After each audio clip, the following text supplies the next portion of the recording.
When the bookstore shut down, they didn't even give us time to close up properly. One minute I was ringing up a couple who wanted a coffee table book about birds, and the next, the assistant manager came over with tears in her eyes and said corporate had pulled the plug. No notice. No severance. Just we're closing today and a box to carry your things out. I had $13 in my checking account and rent due in 5 days. No backup plan. No family to call. No savings because, surprise, selling books doesn't exactly make you rich.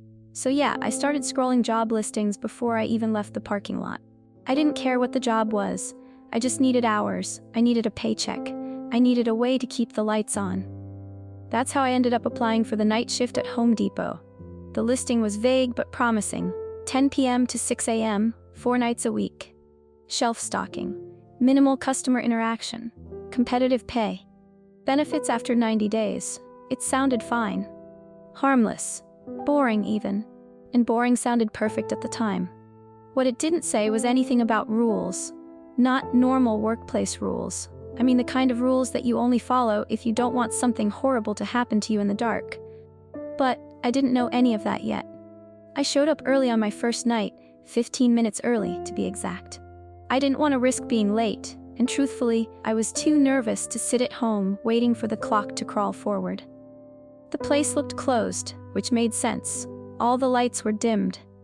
The sliding glass doors at the front were locked and didn't budge when I tried them. So I walked around back, following the fenced-in lot past the garden center and loading dock. I found a single metal door with a faded sticker that said, "Employees only." I knocked and waited. A few seconds later, the door cracked open, and a guy with a shaved head and bloodshot eyes looked me up and down. He looked like he hadn't slept in a week. "You Dana?" he asked. I nodded. "Yeah, first night?" He sighed and stepped aside. "Come on, I'll show you around." The guy's name was Luis. He didn't offer a handshake or smile, but there was something in his tone, like he wasn't mean, just tired in a way that coffee doesn't fix. Inside, the store felt different at night.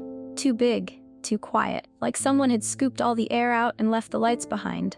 Luis walked fast, weaving between tall shelves of lumber and paint thinner like he'd done it 1,000 times, which, as I'd soon learn, he probably had. "There's 3 of us on night crew, plus Calloway," he said, barely glancing back. "You met him yet?" "No." "Don't worry, you will. He's the manager. Doesn't talk much." We turned a corner and found the other 2 crew members waiting by the time clock. One was a woman in her 30s with a buzz cut and an expression like she'd rather be anywhere else. The other was a skinny guy who looked like he should have been doing algebra homework instead of loading freight. "That's Keisha," Luis said, pointing at the woman. "She's cool. Just don't try too hard. And that's Aaron. He is also new." Aaron gave me a shy nod but said nothing. I smiled politely and stepped up to clock in. Mr. Calloway appeared a few seconds later without a sound. I don't know how he moved that quietly in steel-toed boots, but he did. He was a tall man, all elbows and sharp features, with a voice so low I had to lean in to hear him. "You're late," he said flatly. He just stared at me for a second. Then he handed me an orange apron, muttered something about safety protocols, and disappeared through a door marked manager's office. Keisha raised her eyebrows. "Don't take it personal, he hates everyone." I tied the apron around my waist, still half processing everything. The store felt too quiet, too still. No music, no distant chatter. Just fluorescent hum and the occasional creak of something heavy settling into place. Luis beckoned me down one of the aisles. "Come on," he said. "There's something I gotta show you." I followed, curious. We stopped in lumber, where stacks of treated planks and metal brackets loomed like crooked towers. Luis reached into the back pocket of his cargo pants and pulled out a folded piece of paper. He handed it to me. The paper was old, creased, smudged, and stained like it had been handled 100 times. The ink was faded in places, and I could tell it had once been taped to something. Across the top, in blocky typewriter font, it said, "Home Depot night shift rules. Do not share with day staff. 1. If you see a customer enter through the front doors after hours, do not engage. Keep your head down until they pass. They never use the exits. 2. Avoid aisle 8 between 1 and 3 a.m. The floor there doesn't always lead where it should. If you hear footsteps behind you, do not turn around. Walk back the way you came. 3. Do not enter the lighting section if the overheads begin flickering in sequence.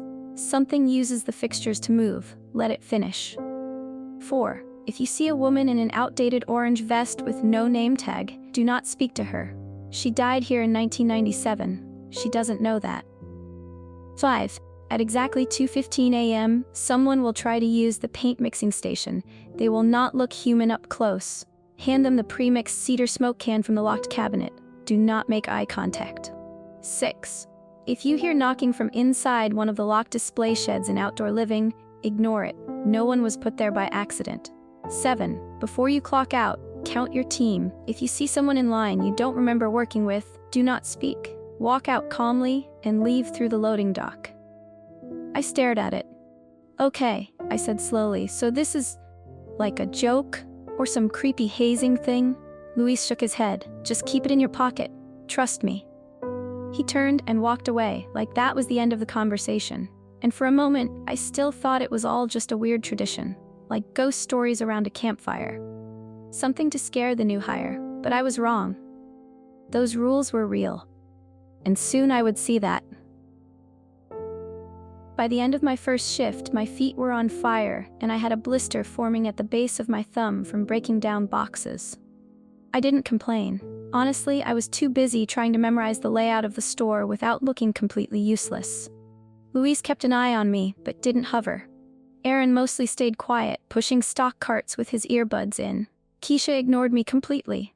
It was boring, repetitive work, and I liked that. I wanted boring. I wanted safe. The next night, things stopped being boring. We were 2 hours into the shift, and I was hauling a half-empty pallet of cleaning supplies toward the front when I heard it. That mechanical whoosh. It didn't register at first. I was too busy steering the pallet jack, trying not to slam it into a rack of Clorox wipes. But then it hit me. The front doors had just opened, which made no sense. Those doors were on a time lock. After closing, they stayed sealed unless someone used the staff key card on the side panel. Customers couldn't get in. No one should have been able to get in.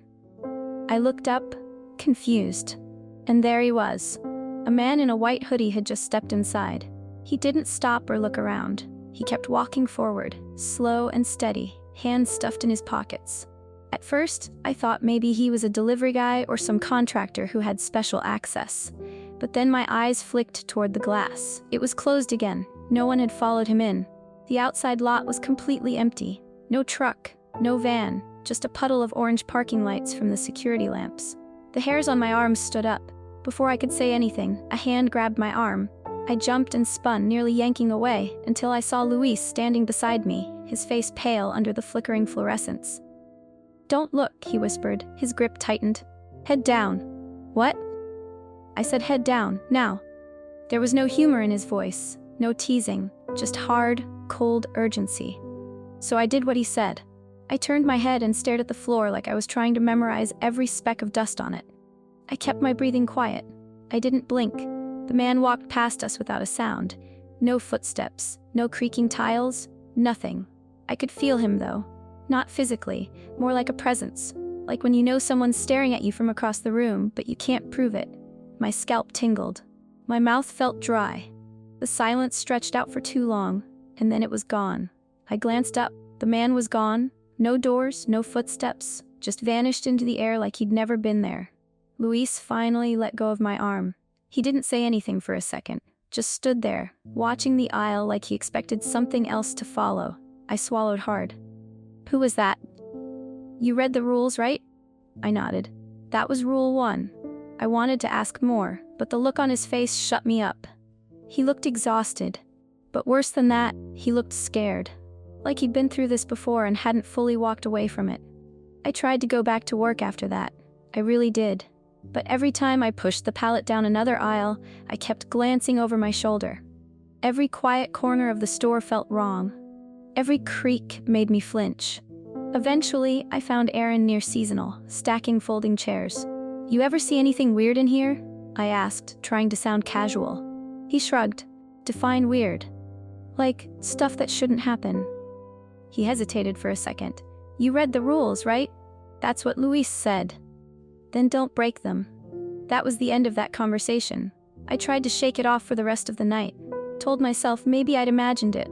Maybe it was a prank, some elaborate trick for the new girl. But deep down, I knew better. That man in the white hoodie didn't make a sound when he walked. The floor didn't creak. And when he passed me, the air got so cold that my breath fogged. I didn't believe the rules when I read them, but I knew I wouldn't survive if I broke even one of them.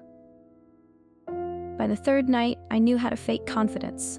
I kept my head down, moved stock like I'd done it for years, and laughed at Luis's tired jokes, even when I didn't feel like it.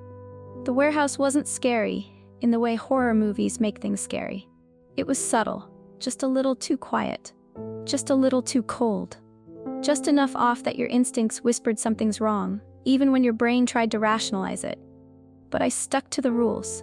I didn't talk about the man in the white hoodie. I didn't ask questions, and I definitely didn't wander near the front doors again. Keisha, for her part, was warming up to me in small bursts, mostly sarcasm and dry one-liners while we stocked end caps. Aaron stayed quiet, earbuds in, shuffling between aisles like a ghost. He was assigned to hardware that night while I was in plumbing. Around 1:40 a.m., we were all spread out doing our own thing. That's when I heard it. A sharp, distant shout. It echoed through the shelving, like a piece of glass breaking on the ground. I froze. Luis came jogging from the next aisle over, already pulling off his gloves. "You hear that?" he asked. I nodded. "That was Aaron, right?" He didn't answer, just took off in the direction of aisle 8. I hesitated before following. I didn't want to. Not even a little. The second I heard where we were heading, something in my stomach turned over. Avoid aisle 8 between 1 and 3 a.m. The floor doesn't always lead where it should. If you hear footsteps behind you, do not turn around. Walk back the way you came. We found him standing halfway down the aisle, arms limp at his sides, staring at the floor like it had personally betrayed him. "Aaron?" Luis called. No answer. Keisha came up behind me, out of breath, and stopped dead when she saw where we were. "Shit.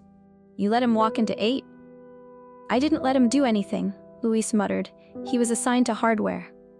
Aaron finally blinked, then slowly turned toward us. His face was pale, not the kind of pale you get from staying inside too long, the kind that happens when your blood pressure crashes. He looked like someone who'd just been pulled out of a frozen lake. "I didn't hear the signs," he said softly. "What signs?" Keisha asked, stepping closer. "The floor changed." Luis frowned. "What do you mean it changed?" Aaron took a deep, shaky breath. "I was walking down the aisle.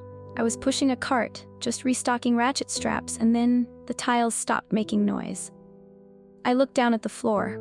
It was just concrete with those weird rubbery scuff mats near the displays. Nothing strange.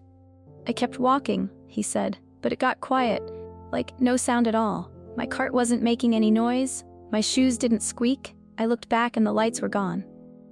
"What lights?" I asked. "All of them. The aisle behind me, it just wasn't there anymore." Luis and Keisha both stiffened at that. I started hearing footsteps behind me, Aaron whispered. They didn't echo, they were right behind me, fast, bare, like someone running. "That's good," Luis said quickly. "You came back, that's good." Aaron shook his head. "No, I turned around." He didn't say anything else. We stood there in silence. I didn't want to press, but the way his eyes kept drifting just over my shoulder made me feel like something else was listening. "Come on," Keisha said. "Let's get him to the break room."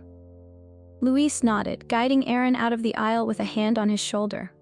I followed, glancing back once, and I swear, for half a second, the aisle behind us looked longer than it had before. Like the shelving had stretched, like there were too many shadows between the end caps. I didn't say anything.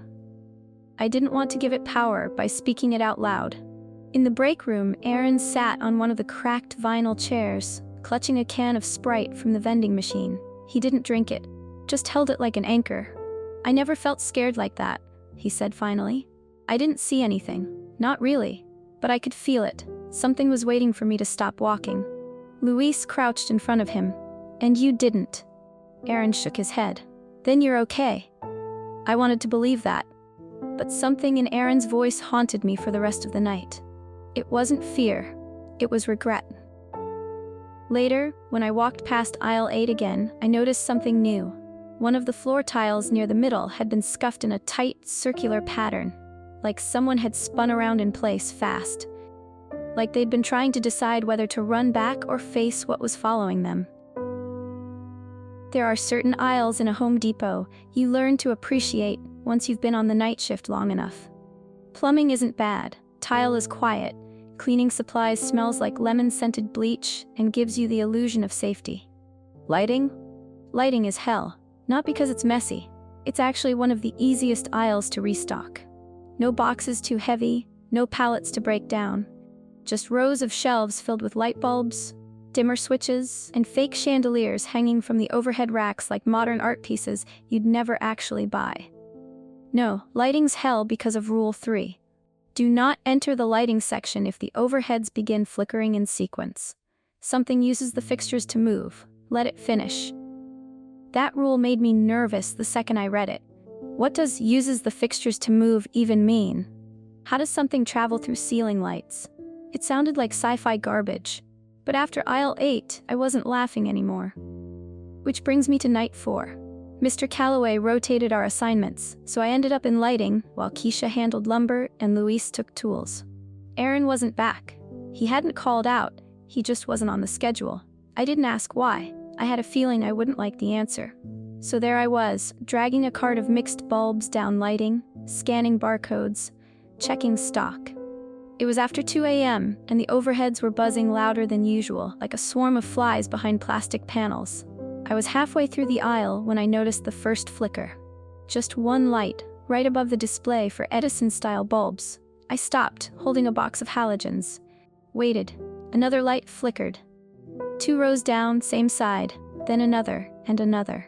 Each one blinking in sequence, moving toward me like a line of dominoes falling in reverse. My throat went dry. Rule 3, get out. Let it finish. But I hesitated just for a second. I didn't know which direction was safer, back toward the cart or forward toward the open aisle. The lights kept flicking off, then on, marching closer. And then I felt it. The air around me changed. It hummed, low and sharp, like an electric current was vibrating right above my head. My scalp prickled. The skin on my arms tightened. My hair lifted, floating like static was building in the air. Then something moved. I didn't see it fully, just a blur. A massive, black shape zipped across the ceiling faster than my eyes could track. The light above me popped. I flinched, dropping the box in my hand, and felt the air ripple like something had passed through the bulb. "Dana!" Luis's voice echoed from the end of the aisle. "Move, now." I didn't argue. I ran. Behind me, the rest of the lights flickered off one by one, chasing me like a falling wave of darkness. I didn't stop. I didn't look up. I kept my eyes forward and sprinted until I hit the main aisle and collapsed against a display of grills. Luis reached me a second later, panting. He looked up, then back down. "You didn't look right?" he asked. "Not directly," I gasped. I didn't see its face. He nodded slowly. "Good." We stood there for a moment, letting the silence return. The buzzing was gone. The flickering had stopped. The lights were back to normal. And the thing, whatever it was gone. "I didn't think it'd be fast," I said. Luis raised an eyebrow. "You thought it would be, what? A slow ghost?" I gave a weak laugh, mostly to keep from shaking. "Something like that." "That's your last warning," he said, tone serious now. "Next time you hesitate, it might not miss." He wasn't wrong. I started moving quicker after that. Stalking, rotating, checking labels, whatever it took to stay busy and alert. No more daydreaming. No more letting my thoughts drift. That thing in the lights wasn't subtle. It wasn't abstract. It moved, it hunted, and it came inches from taking me with it. Later, when I passed through the same aisle to grab my water bottle, I noticed one of the light fixtures was blackened at the edges. Just slightly, like something had burned it from the inside. I didn't report it. I didn't even mention it to Luis. Some things are better left broken. I started avoiding the lighting section after that. I didn't care if someone forgot to restock it or if a manager flagged it for inspection. They could fire me before I walked back into that aisle during a flicker event. I didn't even walk under the chandeliers near seasonal. Just in case. Keisha noticed. "You're twitchy," she said on night 5, balancing a box of silicone caulk on her shoulder. "I'm practical," I replied. "I like keeping my internal organs inside my body." She snorted. The funny thing was, It almost felt normal again for a few hours. No footsteps behind me, no flickering lights, just long aisles, quiet music from someone's speaker near lumber, and the constant shuffle of boxes being opened and broken down. It was around 3:30 a.m. when I saw her. I was on my way back from the break room, sipping from a mostly warm energy drink and trying not to fall asleep on my feet.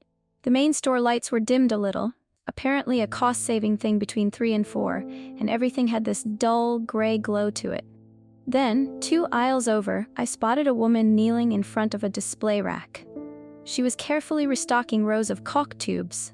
Orange apron, dark ponytail, calm, methodical movements.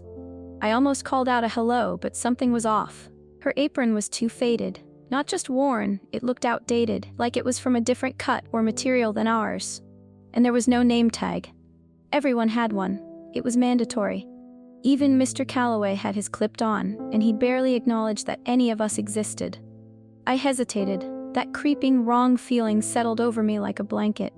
Still, I stepped closer. "Hey," I said cautiously, keeping my voice low. "You good over there?" The woman didn't look up right away. She just kept placing the tubes in perfect rows, one after the other, like she couldn't hear me. Or like the task was more important than anything else in the world. Then, slowly, her head turned. Her eyes were empty. I don't mean tired or glazed over. I mean empty. Hollow, like someone had carved the life out of her face and left behind 2 sockets pretending to be eyes. Her mouth was moving, chewing slowly on nothing. No sound, no product in her hand. Just this mechanical gnashing motion. I took a step back, and she blinked out of existence. One moment she was there, apron, ponytail, chewing mouth, and the next, the air where she stood folded in on itself. She was just gone. I stood frozen for a long moment, heart pounding, trying to make sense of what I'd just seen. My hands were shaking so bad I dropped the can of energy drink. It hit the floor with a soft thunk and rolled under the shelves. There was something left behind where she'd been kneeling. A dark smear on the concrete. Almost like a burn mark, but oilier, like someone had spilled something that never dried. I didn't touch it. I just walked away, slow and steady, trying not to breathe too loudly. Later, I found Luis by the back receiving door, cutting open a shipment of grills. "I saw her," I said. He didn't look up. "Yeah? The woman with the old vest. No tag." That made him pause. She was stocking shelves, like she was still working. Then she looked at me and vanished.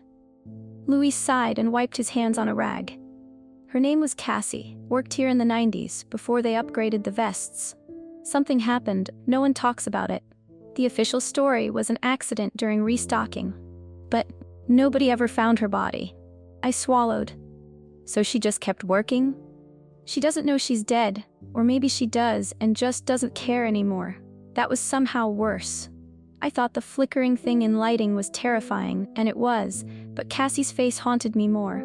There was something devastating about seeing someone caught in a loop, repeating a task decades after they should have gone home. "Does she show up often?" I asked. Luis shrugged. "Not every night, not even every week, but when she does, just walk away. Never ask her questions, never offer to help. Let her finish and move on." That night, I barely slept. Not because of fear, exactly. It was something else, a feeling I couldn't name, like grief for someone I'd never met. Cassie died doing her job, and even in death, she hadn't clocked out. Somewhere along the way, I stopped pretending this was just a job. The tasks were still the same, cutting open boxes, stocking shelves, avoiding forklifts, but the way I moved through the store had changed. I didn't daydream anymore. I didn't listen to music. Every time I turned a corner, I made sure to look first. Every time I heard footsteps, I checked the clock. Because the rules weren't just suggestions. They were survival instructions. And Rule 5 scared all of us in a different way. At exactly 2:15 a.m., someone will try to use the paint mixing station. They will not look human up close. Hand them the pre-mixed cedar smoke can from the locked cabinet. Do not make eye contact. Luis told me early on that rule belongs to Keisha. She takes the paint station shift every night. No arguments, no substitutions.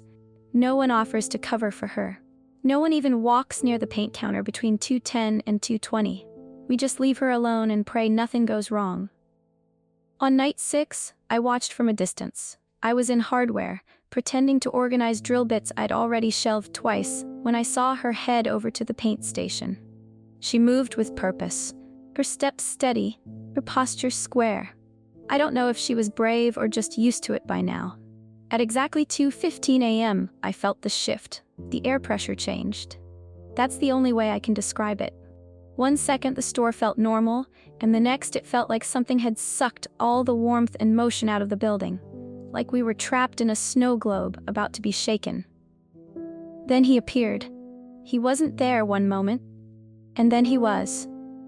A figure stepped up to the paint counter, tall and angular, wearing something that looked almost like a trench coat, but too long, dragging behind him.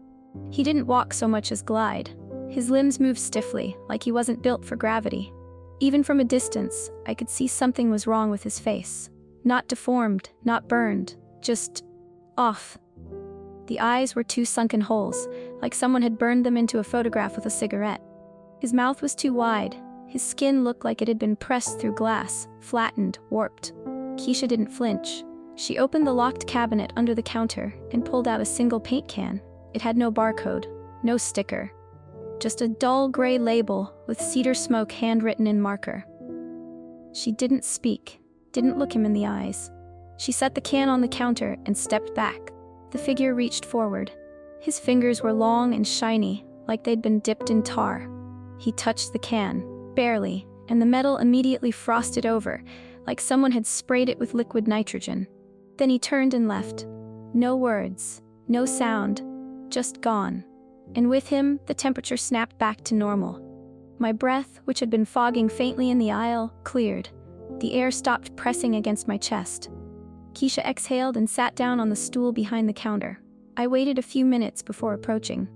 When I did, I noticed she was sweating. Not just a little, her whole neck and hairline were soaked like she'd just run laps through lumber. "You okay?" I asked. She looked up slowly. "Yeah, just takes it out of you." "How long have you been the one to do it?" "Since my second week." She leaned back against the counter, letting her arms hang loose at her sides. "Luis did it before. Then one night, he blinked. Didn't mean to, just 1 second too long. Next morning, he was in the hospital with both retinas hemorrhaged." I swallowed. Jesus. He doesn't remember what he saw, doesn't want to. I didn't know what to say after that.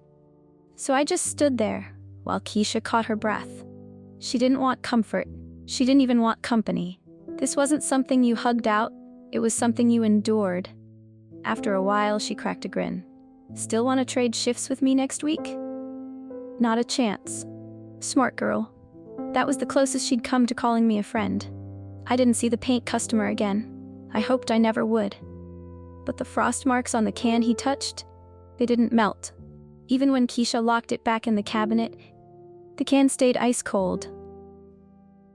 By night 7, I started to notice how the store was wearing all of us down. Luis was quieter, slower to joke. Keisha had that faraway stare more often, like her body was stocking shelves, but her brain was somewhere safer. Even Mr. Calloway had stopped pretending to care if we signed our time cards exactly at shift change. He just handed us the clipboard without speaking and walked away. And me? I was running on caffeine and survival instinct. I kept the rules in my back pocket, folded and refolded until the corners were soft and the ink had faded. Some nights, I pulled them out just to reread them. To remind myself this wasn't normal, that I wasn't going crazy. That night, I was assigned to outdoor living, which sounded like a break, until I remembered Rule 6. If you hear knocking from inside one of the locked display sheds in outdoor living, ignore it. No one was put there by accident. That line haunted me, not because of what it said, but because of what it didn't say.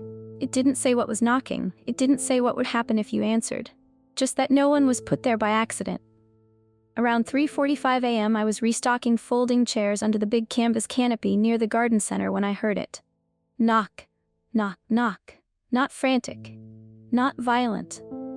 Just a soft, deliberate rhythm, like someone tapping politely. It was coming from the third shed on the right, one of those prefab display models with fake windows and a tiny porch, the kind no one actually buys. I froze. "Miss?" The voice was small, childlike. "Miss, are you there? I'm cold." I stood there, gripping a stack of box chair cushions, heart thudding so hard I could feel it in my throat. Please, I've been in here so long. The voice sounded scared, shaky, like someone who'd given up pretending to be brave. I took a step forward before I could stop myself. Just one, and the voice changed. I can see you, miss. I dropped the cushions. Something moved behind the narrow shed window.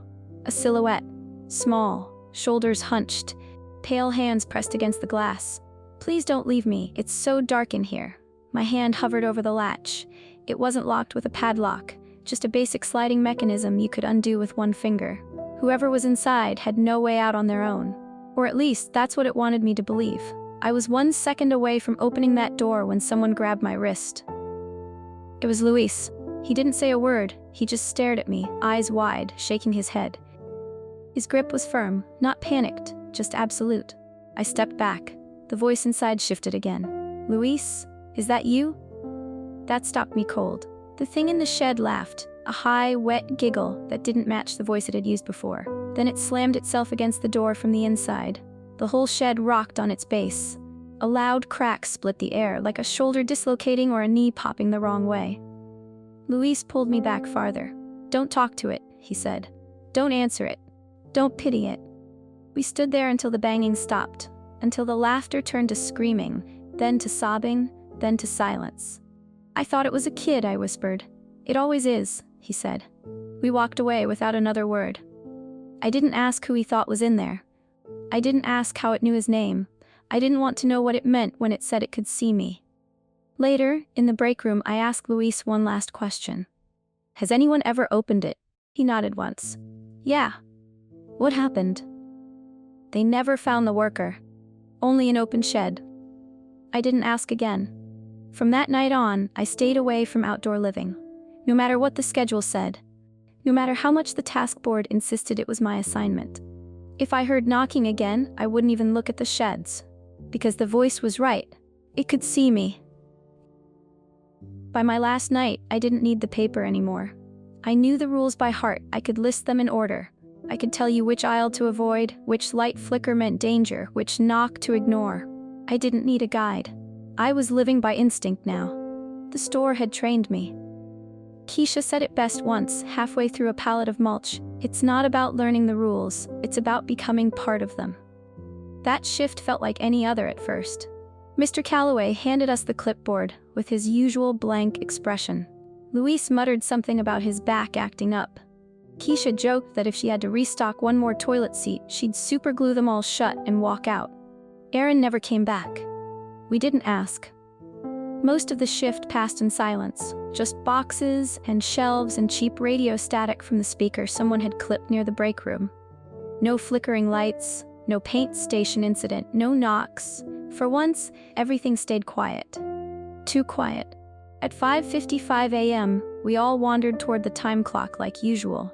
Luis was already there, stretching his arms with a yawn. I showed up next, then Keisha a few seconds later. She pulled out her phone and checked the time.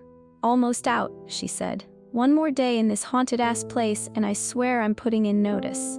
I gave her a weak smile. You said that yesterday. Yeah, well, this time I mean it. She glanced around and started counting, pointing as she went. Me, Dana, Luis, and wait. She stopped, then she frowned. Who the hell is that? I turned, slow. A man stood at the end of the line just behind me. He was wearing a perfectly clean orange apron. Too clean, like it had never touched dust or sweat or shelf grime. His skin was pale and tight, his smile too wide, stretching across his face like it was painted on. And his eyes didn't blink. He didn't look at us. Just stood there, staring forward, like he was waiting for his turn to clock out. Luis whispered, "Don't talk to him." Keisha didn't listen. "Hey, you knew?" The man's head snapped toward her. Too fast. His smile didn't move, his eyes didn't change. Then he reached. Keisha barely had time to scream. 1 second she was beside me, the next she was gone. No flash of light, no puff of smoke, no collapse of air. Like someone had deleted her from the scene. Her scream echoed for a heartbeat longer than she existed. Then silence. I turned to Luis, mouth open, but he just shook his head. Not now, not here. Mr. Calloway came around the corner at 6 sharp. Didn't ask where Keisha was, didn't look surprised. Just handed us new schedules, then stared at us flatly. "Don't talk about this," he said. "Not to anyone, not even each other." I clocked out without speaking, walked to my car without looking back. My hands didn't stop shaking until I was halfway home. I quit the next morning. Didn't call, didn't write, just stopped showing up. 2 weeks later, I drove past the store. I told myself it was curiosity, but deep down, I think I already knew what I'd see. A giant banner hung above the sliding glass doors. "Now hiring, night shift. Competitive pay, flexible hours." I pulled into the lot and parked near the front. 4 workers were out by the garden center, loading a pallet of soil onto a flatbed cart. They were wearing orange aprons, moving in sync, heads down. One of them had Keisha's walk. The same tilted posture, the same cocky half-sway she used when she was tired but pretending not to be. But it wasn't her face. I didn't get out of the car. I just sat there, gripping the steering wheel, heart pounding like it had that night in aisle 8. Then I backed out and left. I never went back to Home Depot, not even during the day, not even to grab something quick. Because once the store takes someone, it doesn't always give them back. And when it does, they're not who they used to be.